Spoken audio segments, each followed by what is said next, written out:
அவ்வா கோயிலுக்கு வந்தாச்சு. ஒரு அர்ச்சனை பண்ணாதான் நம்மளுக்கு கொஞ்சம் திருப்தியா இருக்கும். சாமி அர்ச்சனை. அர்ச்சனையா சொல்லுங்க. சேஷு மேசராசி. சூசு மேசராசியம் நாம தேசிய. எது சூசுவா? யோ சூசு இல்லையா சேஷு. ஏசு மேசராசி நாம தேசிய. எது ஏசுவா? யோ என் புள்ள பேரு சூசுயா. சே ஒன்னால என் புள்ள பேரு நானே மறந்துட்டயா. சேஷு சேஷு சேஷு மேசராசி நாம தேசிய. அடுத்தது வாசு புவானா துலாம் ராசி. பாசு பூங்கா துலம் ராசி நாம தேசிய. அடுத்தது பாசு பூங்காவா? சாமி சாமி நீங்க எங்க போய் கஷ்டம் பண்ணீங்க? நீங்க உங்க பேருக்கே பண்ணிக்கீங்க போங்க.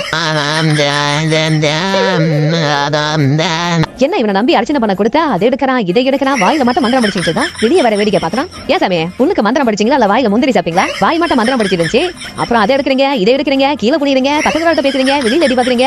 நான் என்ன பண்ண உங்களுக்கு என்ன? அதெல்லாம் என்ன கவனிக்கிறீங்க? உங்களுக்கு தேவை அர்ச்சனை தானே? அதானே இந்நேரத்துக்கு அங்க விஸ்வரூபம் எடுத்து காட்சி கொடுத்து உட்காந்துருந்தா நீங்க வேட்டியை ஈரமாக்கி இருப்பீங்க. அங்க வெறும் கல்லு தானே இருக்குன்னு நினைச்சுக்கிட்டு நீங்க சாமிக்கே டெஃப் கொடுக்குறீங்க. சில கோயில்ல குருகுலோ ஐயரும் அந்த தெய்வத்துக்கு எவ்வளவு பணிவா சேவை செய்வாங்க தெரியுமா? அவங்க படிக்கிற மந்திரத்தை கேட்கும் போது அப்படியே கையில இருந்து அப்படியே காது ஓரம் வரைக்கும் அப்படி சிலுத்துறோம். நீ என்னன்னா மேமரக்கான பல்ல மாட்டா கொட்டை பாக்கு மாதிரி நாக்க மட்டும் சொல்ல தீட்டு இருக்கேன், ஆனா ஒண்ணுமே வாங்கல. சரி அதை விட அர்ச்சனையில எங்க பேரேச்சு உருப்படியான்னு சொல்லுவேன்னு பார்த்தா எங்க அப்பா அம்மா வச்ச பேரே நீ மாத்தி சொல்லிட்டு இருக்க. இதுக்கு நான் அர்ச்சனை பண்ணவும் ஒரு சாமியை மட்டும் கொண்டு போயிருக்கேன், திருப்தியா இருந்திருக்கும். ஒன்ன மாதிரி சில பேர் இருக்கனால தான் நல்ல நல்ல குருக்களுக்கும் ஐயருக்கும் கெட்ட பேரு. தட்டுல நீங்க அர்ச்சனை செய்ய மட்டும் தான் போட்டீங்க, மேட்ரு போடல. மேட்ரு போட்டு நான் மட்டும் பிரம்ம ரகசியத்தையும் சேர்த்து மந்திரமா படிச்சிருப்பாரு. என்ன இப்படி சொல்லிட்டேன்? நீங்க மட்டும் மேட்ரு கொஞ்சம் கூட போட்டீங்கன்னா உங்க தூக்கி இடுப்புல வச்சுட்டு சாமி கிட்ட போயிட்டு சாமியோட மாலையை தூக்கி உங்க கழுத்துல போட்டுருவேன். ஆட பிஞ்சு போன சாமியார் கொண்ட என்ன